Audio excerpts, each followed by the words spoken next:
Right now, something strange is happening. You're listening to my voice, but there's another voice, the one inside your head, the one reading this line with you. That's consciousness. It's invisible. It's nowhere, and yet it's everything. We've mapped every mountain. We've sent robots to Mars. But there's one frontier we still don't understand, the mind.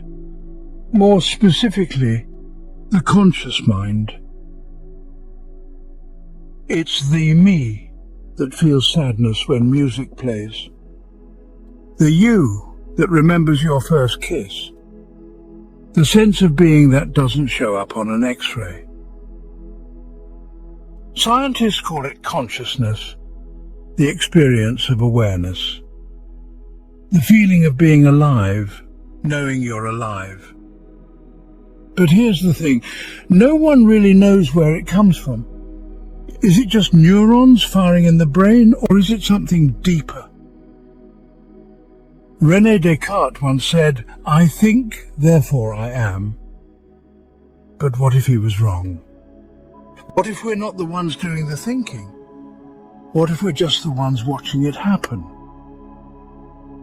If consciousness is more than just a byproduct of the brain, then we'll have to look beyond biology. We'll have to go quantum. Long before we had words for mind or consciousness, we had questions. A caveman sits beside the fire, staring at the flames. Is he thinking, dreaming, or simply aware that he exists? In ancient times, people believed the soul was in the breath. The Egyptians thought it lived in the heart. And for centuries, no one dared open the skull because inside it, they believed, was the seat of the gods. Then came the philosophers. Socrates asked, "Know thyself." Buddha taught that the self might be an illusion. And still we wondered, who or what is the one who wonders? Fast forward 2,000 years, we built microscopes, mapped the brain, fired up fMRIs and EEGs. We saw sparks, signals, synapses, patterns of electricity dancing in grey matter. But something was missing. We could see thoughts light up. We could track memory through neurons, but we still didn't know why it feels like something to be you. Why you can hear a song and feel nostalgia, or remember your mother's voice just by closing your eyes. And now we've built machines, algorithms that learn, respond, even talk back. But ask them, do you know you exist? And they fall silent.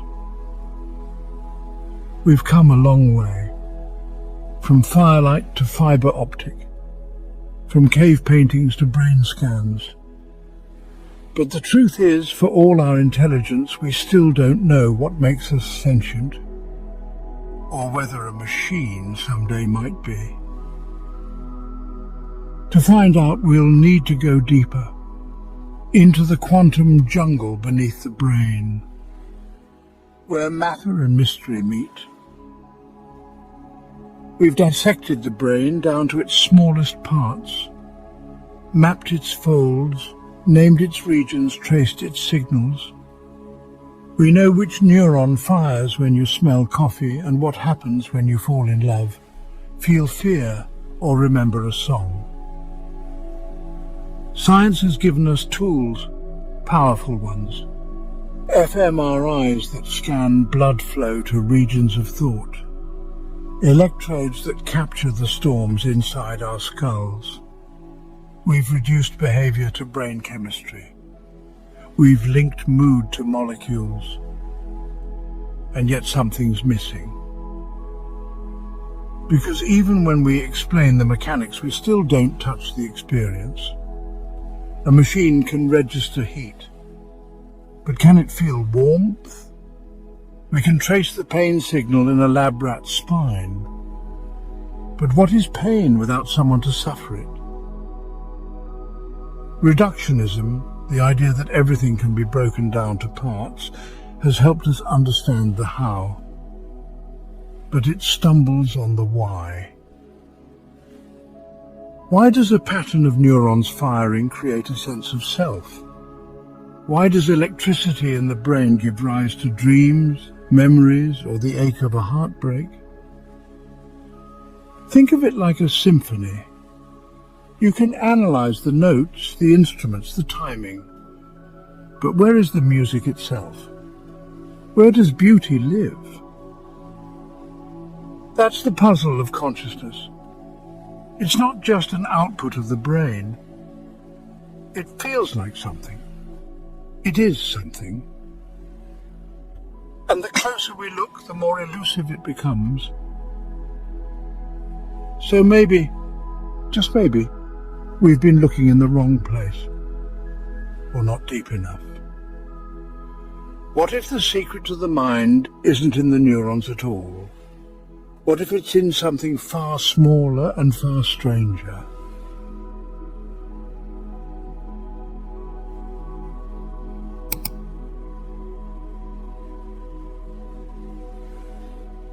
The deeper we dig into the fabric of reality, the stranger it gets. At first, everything seems solid. A chair, a rock, your body. You're made of matter, right? But zoom in and everything begins to blur. Atoms, tiny particles spinning in space, each one mostly empty.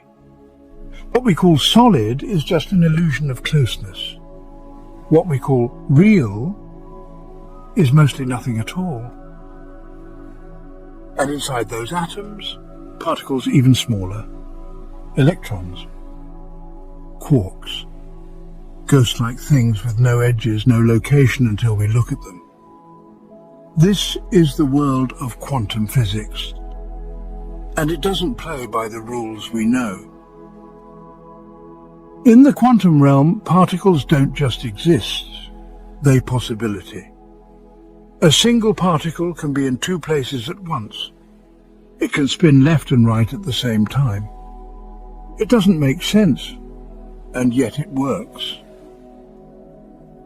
Physicists call it superposition, reality in limbo. Not this or that, but both. Until something or someone observes it. That's when the magic collapses. The wave becomes a point.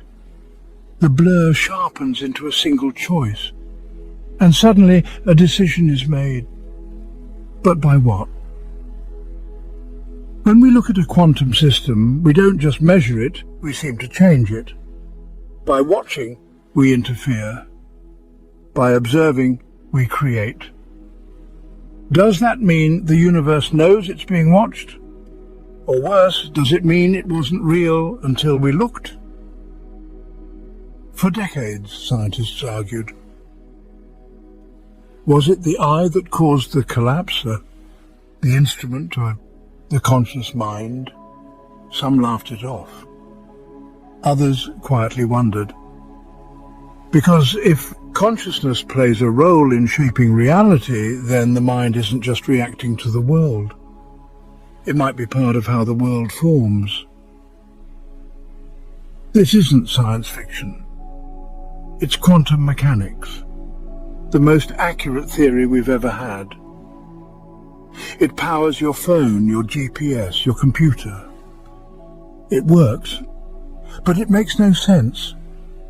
And hidden inside its strangeness might be the first crack in the wall between physics and consciousness. Imagine this. A single particle, spinning, shimmering, undefined. It could go left, it could go right. It exists in all possible paths until you look at it. And in that instant, the particle chooses.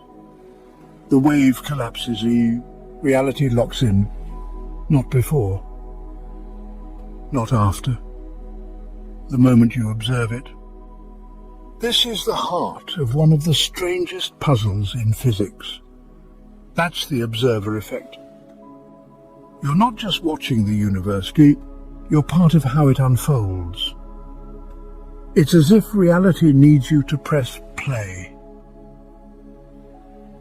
Think of it like this: a tree falling in a forest with no one around. Does it make a sound? Now go deeper. If no one is there to measure the particle, did it ever really exist in a definite state? According to quantum physics, the answer might be no. This idea shook the foundations of science. Was consciousness somehow entangled with the material world? Was reality unfinished without an observer? The great physicist John Wheeler once said, "The universe doesn't exist until it is observed." Could it be that our minds aren't just in the universe, but part of how it becomes real? Many physicists pushed back. They said, no, it's not the mind doing it. It's the measuring device, the interaction, the math.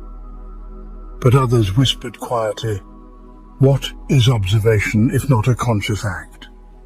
What is measurement if not the moment something becomes known? And here's where things get unsettling. If your awareness helps shape a quantum event, then your consciousness might not be a side effect of the universe dome. It might be a co-creator, a participant, a mirror, maybe even a key. So what is it that gives the observer this power? Is it the brain, the soul, the field of awareness itself? We don't know. But if consciousness collapses the wave, then we have to ask, what was the universe doing before we arrived to see it? Was it there, waiting? Or did it begin the moment something opened its eyes? The sound of a ticking clock fades in, then melts into silence. And now we must ask the next question. If we shape reality by observing what happens when we observe ourselves? In the quantum world, distance is an illusion. Two particles, born together, touched once, linked forever, can drift to opposite ends of the universe and still act as one. This is not fantasy. It's entanglement. When one is measured, the other responds instantly. Faster than light, faster than time. Einstein called it spooky action at a distance. He didn't like it. He didn't believe the universe could be so strange.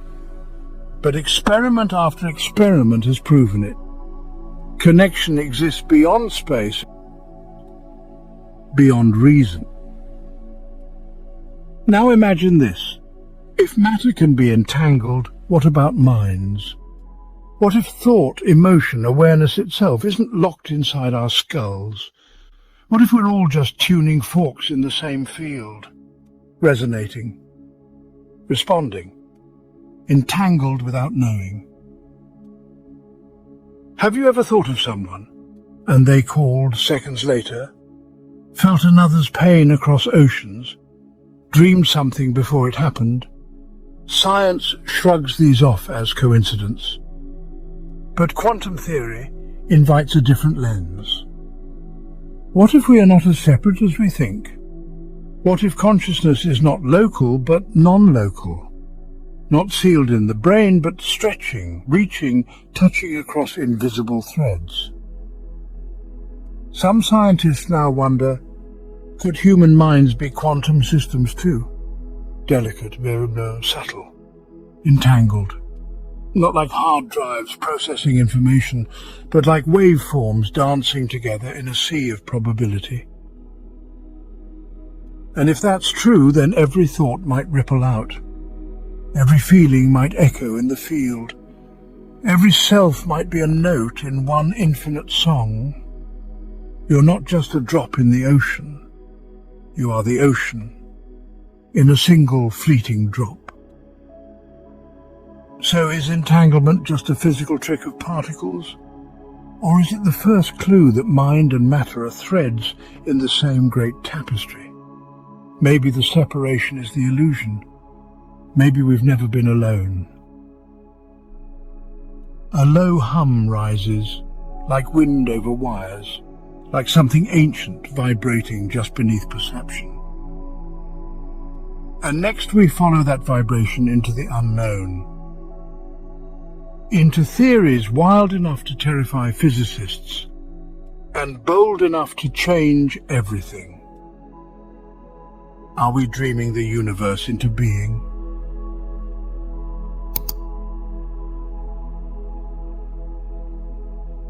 Long before atoms had names, before science donned its crisp white lab coat and began scribbling equations, there were seekers, not in sterile laboratories, but in places raw and alive, temples carved from stone, caves damp with the breath of the earth, open plains beneath a canopy of stars that seemed to pulse with secrets. These seekers didn't sit to dissect the universe with tools or theories. They sat to dissolve into it, to let its vastness flood their bones. They were the mystics, the sages, the first cartographers of inner space, mapping realms no telescope could touch. In ancient India, the Upanishads sang a quiet, eternal song. The Atman is the same as the Brahman. The soul, they said, is not a lonely spark adrift in the dark. It is the cosmos, boundless and whole. Across the mountains in China, the Taoists traced the Tao, an infinite current weaving through all things, a dance of the seen and unseen that no net could capture. And in the dense jungles of the Andes and the Amazon, indigenous shamans moved with the spirits of plants and stars, their rituals weaving threads between worlds, healing not just flesh, but the very fabric of existence. These weren't bedtime stories or fanciful myths to pass the time. They were maps, intricate living guides to consciousness, to a universe where every leaf hums, every stone listens, and nothing stands apart. The mystics didn't need microscopes to see it. Everything is alive. Everything is aware, and separation is an illusion we've taught ourselves to believe. Now pause, lean closer. Does this sound familiar? Turn the page to today, where quantum physics, the sharpest edge of modern science, whispers of particles bound across impossible distances, waves that shift under the weight of a gaze, fields shimmering with endless potential. The mystics called it oneness. The physicists call it non-locality. The mystics stilled their minds to touch the infinite. The physicists fire photons through slits and watch reality bend. Two paths, two tongues, yet perhaps they're tracing the same ancient thread. Picture it, a timeline stretching across millennia. At one end, a yogi sits in silence, legs crossed, eyes shut, diving inward to find the self that holds all selves. At the other, a scientist stands in a lab, peering through machines at photons that dance differently when seen. They've never crossed paths, never shared a word, but they're gazing into the same abyss, asking the same unspoken question. What are we, really? And so we wonder, did the ancients brush against quantum truths, not with equations, but with the raw power of their minds? Were their visions, their mandalas, their chants, their trances, echoes of a reality we're only now learning to measure with our instruments? Perhaps the quantum mind isn't a discovery we've forged in our gleaming labs. Perhaps it's a memory, a gift from those who walked before us, waiting patiently for us to wake up. The deeper we dig, the sharper the picture grows. Science isn't here to bury spirituality under cold logic. It might just be the key to proving it, to lifting the veil and showing us what the seekers always knew. A quiet drumbeat begins, soft, ancient, steady, like the pulse of a vision drawing us inward. And as we step forward, we approach the next door. Fear one that dares to whisper, if consciousness is everywhere, does that mean the universe itself is alive? There's an idea so ancient it flickered in the glow of firelight before science ever drew breath, yet so bold it dances on the razor's edge of philosophy and quantum theory today. It begins with a simple, staggering claim: everything is conscious. Every grain of sand sifting through your fingers, every atom spinning in the void, every photon streaking across the galaxy's dark expanse, they're awake. Not awake like you, with restless thoughts or fleeting dreams, but alive with a quiet, subtle shimmer of experience. This is panpsychism, not a chorus of tiny voices chattering in the ether, but the radical notion that the mind isn't a guest in the universe, it's part of its bones. Imagine it, just as every speck of matter carries mass, hums with energy, or crackles with charge, what if it also holds a faint glimmer of awareness? Not a mind plotting or pondering, but a presence, raw, elemental, real. To some it's laughable, a flight of fancy unfit for the cold rigour of reason. But pause, step back. Where did your consciousness come from? How did a universe of lifeless dust and gas birth a being who can weep at a sunset, dream of distant worlds, or ask what it all means? Did awareness erupt from nothing, a sudden spark in the dark? Or was it always there, folded into the marrow of existence, waiting for the right conditions to unfurl? Centuries ago, Galileo swept the world clean of its soul. He declared matter a mere collection of shapes and motions, stripping away its spirit to make room for equations. But now, 400 years later, physicists stand baffled before quantum fields that ripple like thoughts, particles that shift when watched, waves that seem to know they're seen. And in their labs they begin to wonder, did Galileo miss something? Was the universe never truly dead? Panpsychism isn't a fairy tale of talking trees or a relic of superstition. It's a theory, serious, daring, revived by minds like Philip Goff, who dares to ask, if consciousness didn't leap from nowhere, then perhaps it was never absent. Perhaps it's as old as time itself, a quiet undercurrent running through every stone, every star. Under this lens, the universe isn't a vast, indifferent machine grinding through its cycles. It's alive. Not with the breath of a person or the will of a god, but as a boundless sea of knowing, a living canvas where every point pulses with experience. And you, your joys, your fears, the silent song of your deepest self, you're not a mistake, not a flicker in a cosmic void. You're woven into its heart, a thread in a tapestry that stretches beyond imagining. Look out at the world, a mountain standing sentinel, a river carving its patient path, a star blazing in the night. What if they're not just objects to measure or admire?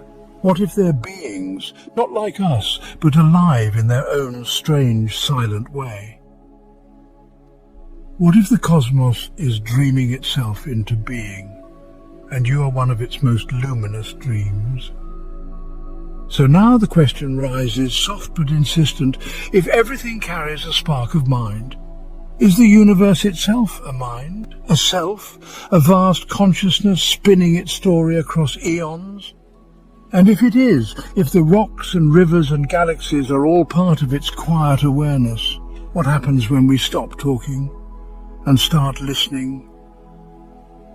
Once upon a time, we believed the universe simply was, a grand machine, indifferent and eternal, its gears grinding forward whether we gazed upon it or turned away.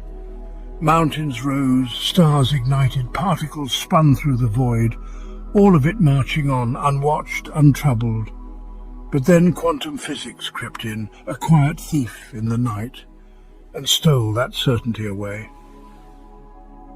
It handed us a story stranger than any myth, A tale where reality doesn't stand still. It waits, it listens, it shifts when we dare to look. It begins with a simple act, the double-slit experiment. A lone particle, a photon, an electron, hurtles towards a barrier pierced by two narrow slits. Leave it unwatched, and it flows like a wave, rippling through both paths at once, painting patterns of interference on the other side. But place a detector there, let your gaze fall upon it, and everything changes.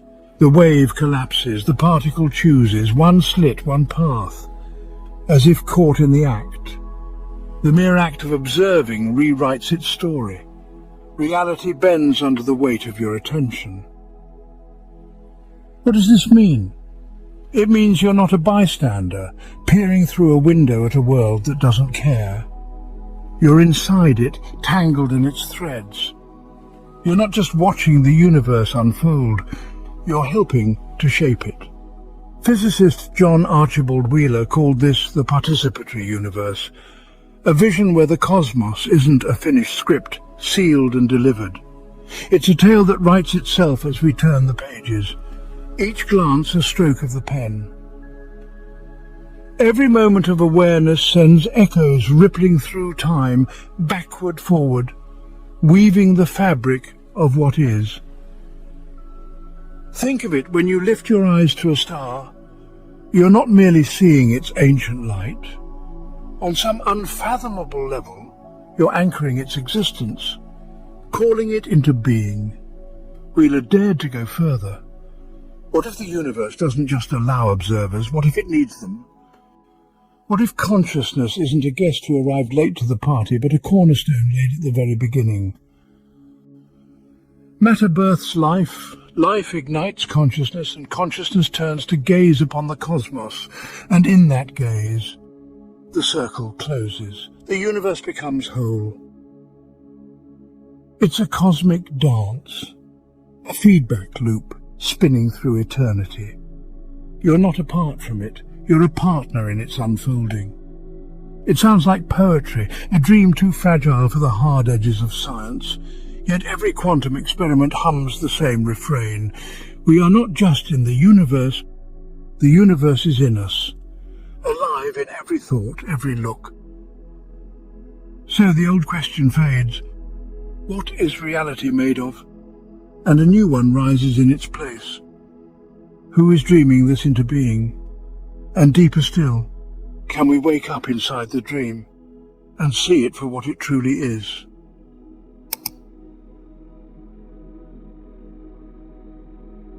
There comes a moment in every life, a shadow that falls across the mind, a whisper that rises in the stillness, when the question takes shape, is this all there is? A body that bends and brittles with age, a mind that frays at the edges, a heart that beats its last note. And then what? Darkness? Silence? An emptiness too vast to name? For centuries, religions reached out with answers, a cycle of rebirth, a skyward ascent, a merging with the infinite. Science, though, turned its face away, its voice cold and certain. Death is the end, it said. The brain powers down, the curtain falls, the story stops. But now, the silence is breaking, cracks are forming in the old certainties, and through them seeps a light science never expected to chase. Quantum physics doesn't see the world as a clockwork machine, gears grinding toward a final halt.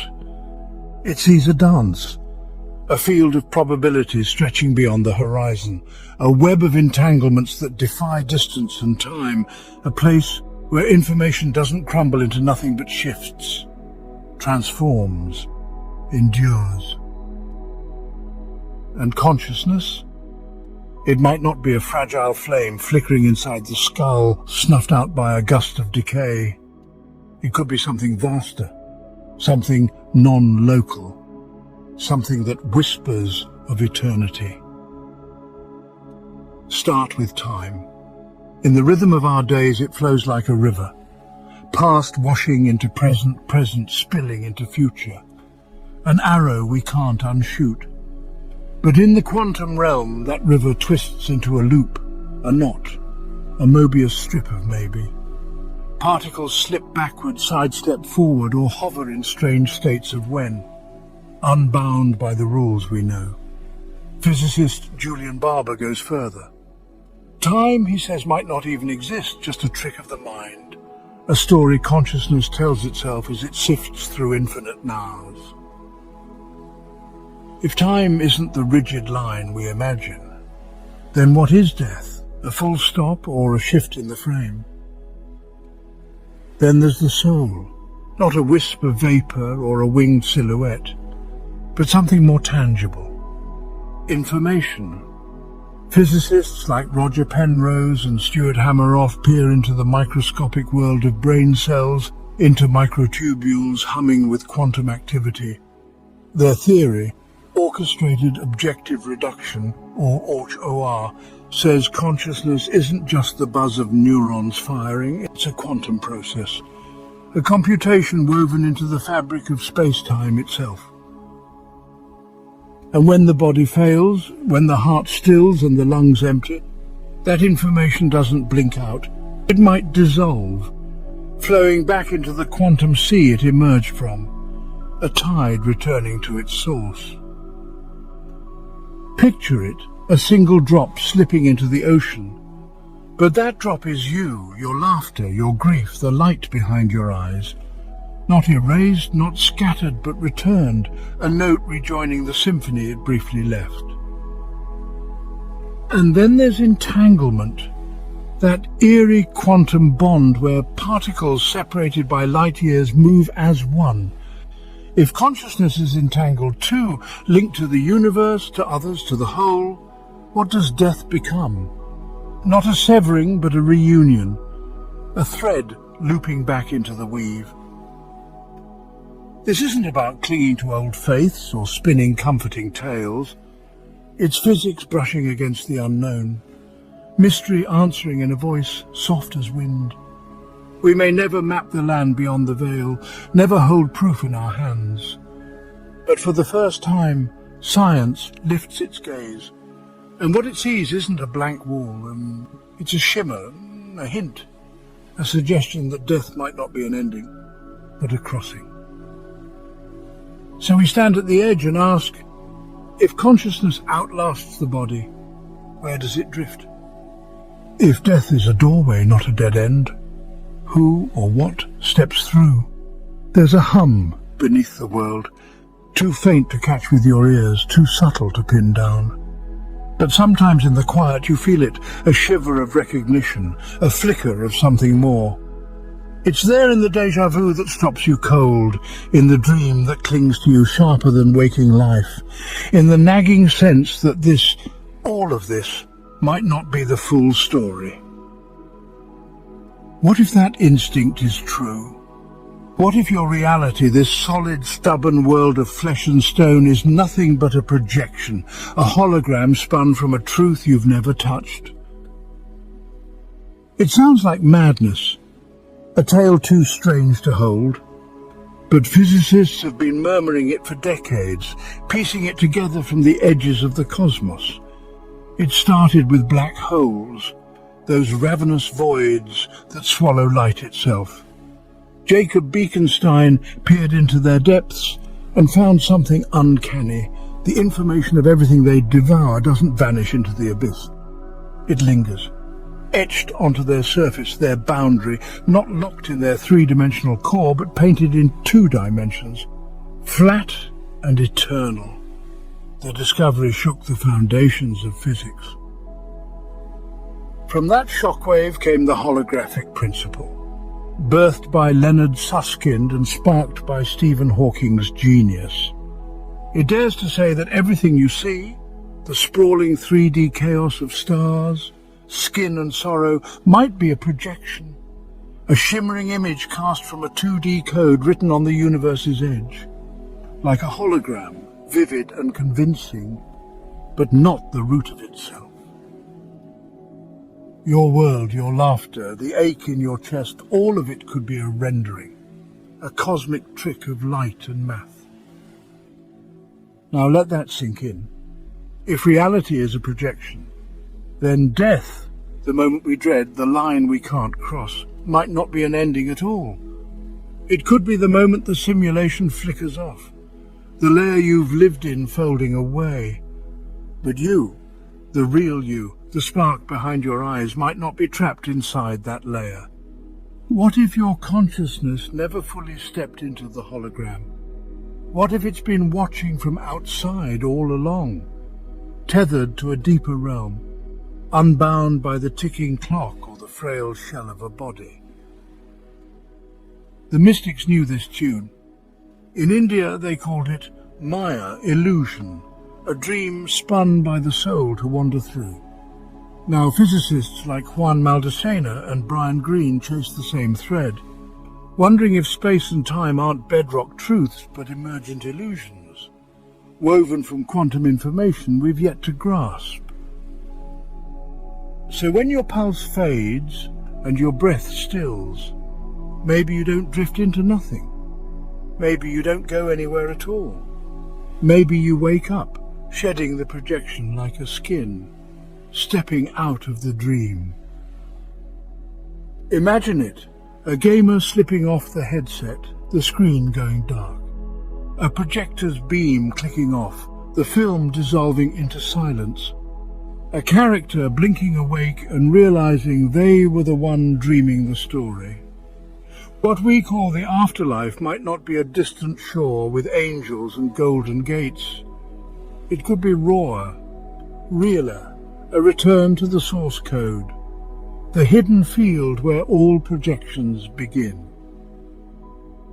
So the question hums in the air. If this life is the dream, who or what is dreaming it? And when death comes, when the curtain falls, do you finally open your eyes to see what's been there all along?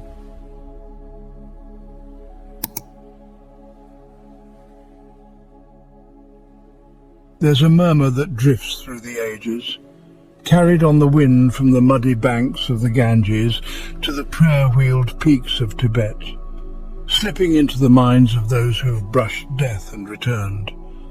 It's a feeling, a flicker. I've been here before. This moment knows me. I've walked this path already.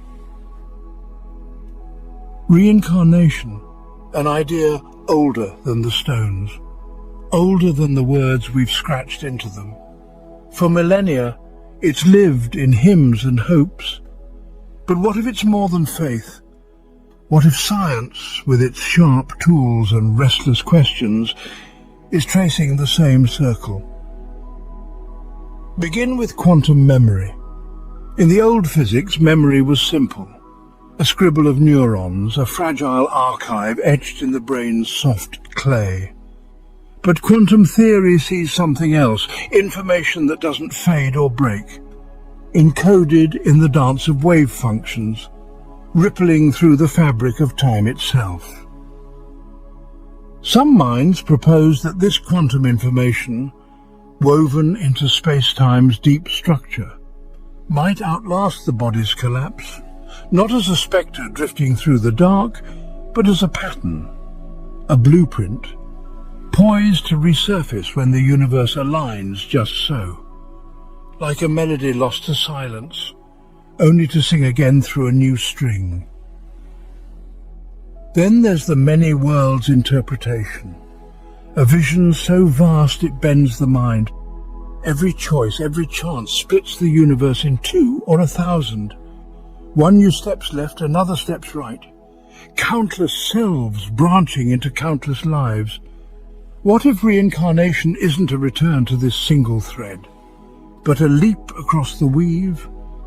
A consciousness slipping between worlds, waking in a parallel skin with echoes of the last, scars you can't explain, dreams that feel like memories, a déjà vu that hums down your spine like a tuning fork struck long ago. And consider entanglement, that quantum magic where particles parted by galaxies still move as one. What if your awareness is tied into a greater field, a tapestry of soul shards strung across time, each life a single note, yet part of a chorus that never stops. The mystics named it the Akashic Field, a ledger of all that's been. Science might one day call it quantum recurrent consciousness, a system where you're not a fixed point, but a wave, cresting into new forms, new faces, again and again. Now picture this. A child sits up in the night, speaking a name no one's whispered in their presence, tracing the streets of a village they've never seen, threading words of a tongue they were never taught. These aren't rare ghost stories, they number in the thousands, collected and sifted by researchers like Dr. Ian Stevenson and Jim Tucker. The evidence mounts, quiet but stubborn, memory without a brain to hold it, identity without a body to wear it, a soul stretching beyond the span of one fragile life. So the question rises, soft but unshakable. What if consciousness isn't a straight line but a wheel? What if each life is a verse, not the song itself? And when the last breath fades, you don't vanish into the void. You turn the page, lift the pen, and write anew. Maybe you've lived before, and maybe you'll live again. Maybe in some hidden fold of the cosmos. You're living all your lives right now, every heartbeat echoing across the infinite. Have you ever locked eyes with someone new and felt a jolt, a pull, as if the years between you were a lie? A stranger stands before you, but deep in your marrow a voice stirs, I know you. Or you step into a place, your first time there by all accounts, and the ground hums beneath your feet, whispering, you're home. You catch a smile across a crowded room, return it without thinking, and the moment splits open like a storm breaking. Coincidence, you tell yourself. Luck? Chance? But what if it's not? What if it's entanglement? Cosmic? Intimate? Real? In the quantum world, entanglement is no metaphor. When two particles brush against each other, they bind in a way that defies space and time. Drift them apart across oceans, across galaxies, and they remain tethered. Touch one and the other quivers, instant and unbidden. No signal travels, no message pings between them, just a connection, pure and unbroken. Einstein shuddered at it, dubbed it spooky action at a distance. But what if it's not spooky at all? What if it's the oldest thing we know? Written into every hug, every tear shed for someone far away, every parent waking in the night to a child's cry they couldn't possibly hear. Now stretch that further. What if our souls, yours, mine, theirs, are entangled too? Not in some poetic flourish, but in the raw, literal weave of reality. What if we don't reincarnate alone, but in clusters? Flocks of consciousness threading through lives together, linked by strands too fine to see. Not random souls crashing into each other by chance, but old travellers wearing new faces. The ancients spoke of soul groups, families of spirit wandering the ages. Physics might name it a quantum network of consciousness, a shared pulse, a collective wave that collapses into bodies, scatters, then gathers again. And it deepens. If consciousness isn't locked in your skull, if it's non-local, a field stretching beyond the skin, then maybe what you call you is just the surface of something vast. Beneath it lies a sea of collective mind, a reservoir we all draw from. Carl Jung saw it as the collective unconscious, a well of archetypes and dreams we share without knowing. Quantum theorists point to the zero-point field, an ocean of energy and information humming beneath every atom.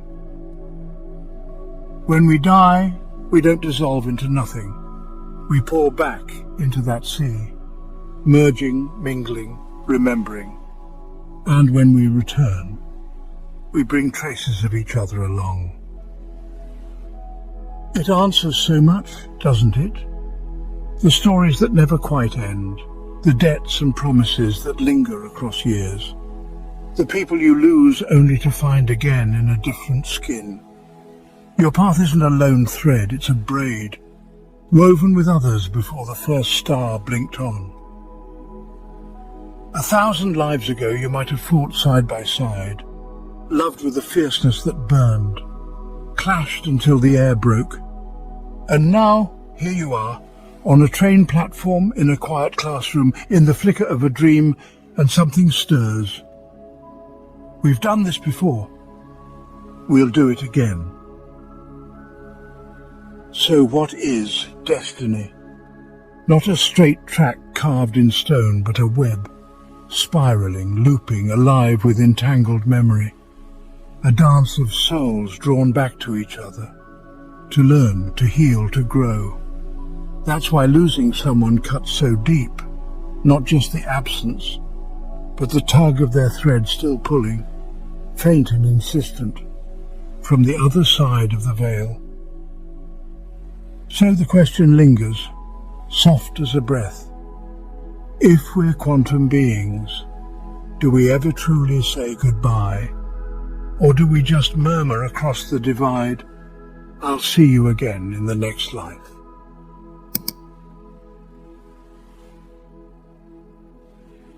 Close your eyes, take a breath, feel the quiet settle in. Now turn inward and ask, who's asking? Not the name you sign on a page, not the role you play in the world, not the skin you wear. Who is the one aware of it all?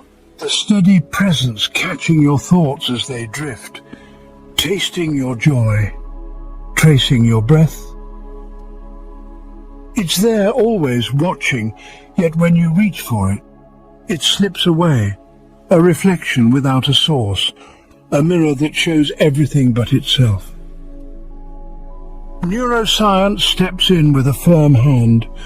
You are your brain, it declares.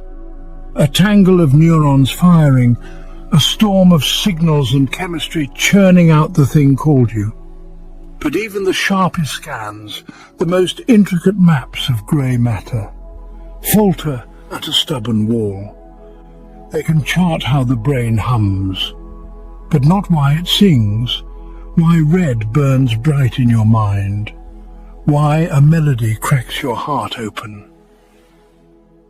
David Chalmers named it the hard problem of consciousness, not just how the machine runs, but why it births a self that whispers, "I am."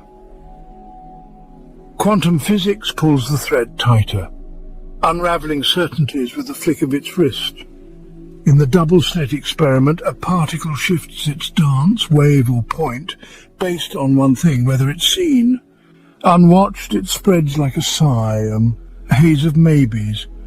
Watched, it snaps into focus, a single truth pinned down. Reality bends with the gaze. So now the question twists, what is this observer? And deeper still, does it shape the world it beholds? John Wheeler dared to say yes with his participatory anthropic principle. The universe doesn't just host consciousness, it leans on it, springing into being because we look. You're not a guest in the story. You might be the lens, the light, the one dreaming the screen alive to you. But step closer. Feel the observer inside you, that silent witness perched behind your life. It doesn't age with your skin, doesn't bend with your years. It was there when you were 5, wide-eyed at the stars. It's here now, reading these words. It'll linger as your hair greys and your hands tremble. It's changeless, weightless, a guest that never arrived, never leaves. What if it's not yours at all? What if the eye peering through your eyes is the same eye in mine, in hers, in his, a single awareness wearing countless faces? The ancients felt it too. They called it God, Brahman, the infinite field of knowing, a unity beneath the masks. Dive deep past the chatter of your mind, past the pulse of your heart, and you brush against it. A stillness so vast it swallows the idea of you. The observer isn't personal, it's everything, looking out through every eye, breathing through every lung, dreaming through every soul. So stand before a mirror. Who stares back? Cry at a sunset. Who feels the ache? Drift into a dream. Who spins the tale? The self you cling to, the one with a name and a story, might be the mirage. The observer? That's the truth hiding in plain sight. Picture it. The stars dim one by one, their light snuffed out like candles at the end of a long night. Time stumbles, slows, then falls silent. The universe itself unwinds, galaxies unravel, space collapses, until not even a breath lingers. What remains? Not the dust of matter, not the glow of energy, not the frame of space. Just something, a presence, watching us, still, awake, untouched by the fading of all things. We tape this series, we've chased consciousness through the firing of neurons and the flicker of atoms, through death's shadow and rebirth's promise, through the mirage of self and the vast quantum sea. Each step has peeled back what we thought was solid, revealing a truth that startles. Consciousness might not be a guest in the universe. The universe might be a guest in consciousness. Return one last time to the quantum edge, down there where reality frays. Particles wait for a witness to take shape. Space ripples, uncertain. Some physicists, voices like Carlo Rovelli's, say space-time isn't the foundation we imagined, but a shimmering hologram, spun from something deeper. And at that depth, not bits of matter or sparks of force, but information, a cosmic code, a whisper of knowing that isn't out there but here, in the quiet of your own awareness. The ancients sang of it too. The Upanishads murmured, "You are that, the self and the all woven as one." Buddhists called it emptiness, not a void but awareness without edges. Christian mystics saw an uncreated light, shining before the first dawn. And now science and spirit converge on a wild possibility. Could consciousness be the root, the loom where space, time and stars are threaded? Not a spark struck by brains, but the canvas holding the whole painting. If that's true, the universe isn't a cold machine grinding through eons. It's a dream, not less real, but born from a deeper waking. Planets, lives, endings, all stories rising like thoughts in a boundless mind. Whose mind? We can't say. Maybe we don't need to. Because here's the gasp that stops you cold. The awareness asking about the universe is the universe, turning its gaze inward. So what's beyond the veil? Not a blank slate or a tidy answer bit, a silence so wide it cradles all things, a presence so close it defies a name, and maybe, just maybe, you've always been that presence, wandering in a dream of your own making, forgetting only to remember. A breath hangs in the air, a pause stretches, a heartbeat thuds against the void. I am. The veil slips, not to conceal, but to unveil what never needed finding.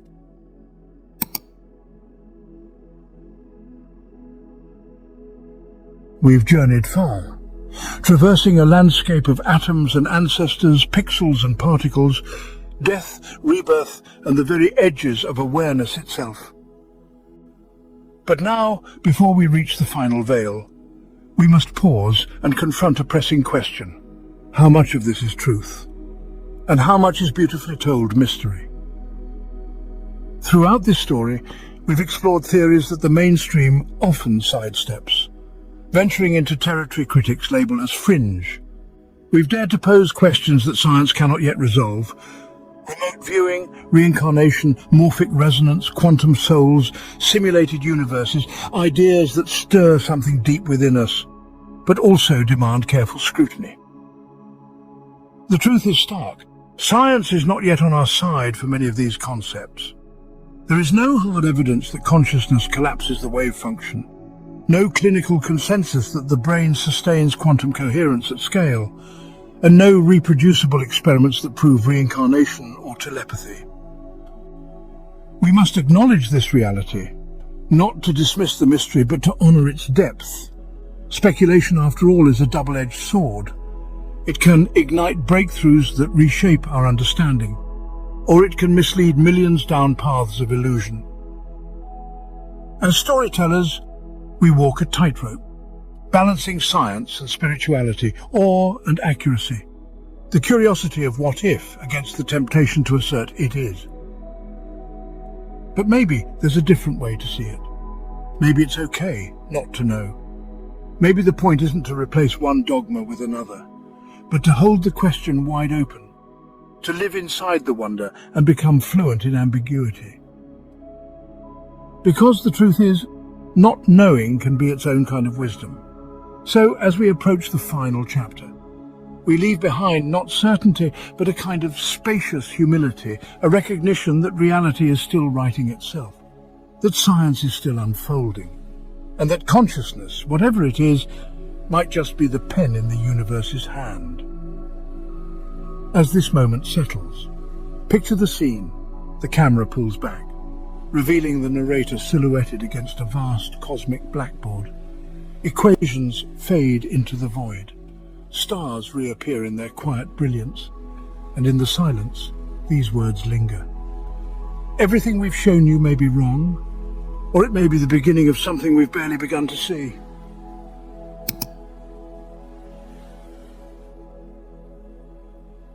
Somewhere in the stillness between one thought and the next, beneath the restless hum of atoms, beyond the slow pirouette of galaxies lost to time, there is a presence, not a figure cloaked in majesty, not a deity perched on a throne, not a cold engine of reason ticking away. Something else, something that eludes every name we've tried to pin to it. A question too vast for answers, a knowing too deep for words, a mirror gazing into its own endless depths. We've walked far together. Through the sharp lens of science, we chased particles that shift when seen, fields that hum with possibility. Through the soft glow of spirit, we wandered past death's shadow, through reborn lives, into the web of souls entwined. We asked if the mind could be quantum, if the soul could pulse with truth, if death was a trick of light, if the you you've carried all this time was ever really there. And what did we find? No final proof, no tidy box to seal it in, only a mystery that grew larger, wilder, more alive with every step. But perhaps that was the point all along. Not to conquer the unknown, not to map its edges and call it ours, but to lean close, to feel its breath on our skin, to grow intimate with its vastness. You are not here to solve it, you are here to live it. You are not merely a witness to this tale, not just a dreamer spinning threads in the night. You are the awareness beneath it all, the seer who sees the seeing, the knower who knows the knowing, the silence that never arrived because it never left. You are the pulse in the void, the stillness that holds every sound. So as this journey fades to shadow, as the last note trembles and falls away, let me leave you with one final whisper, soft as a breeze through an open window. You are not here to find the light. You are here to realize you are the light.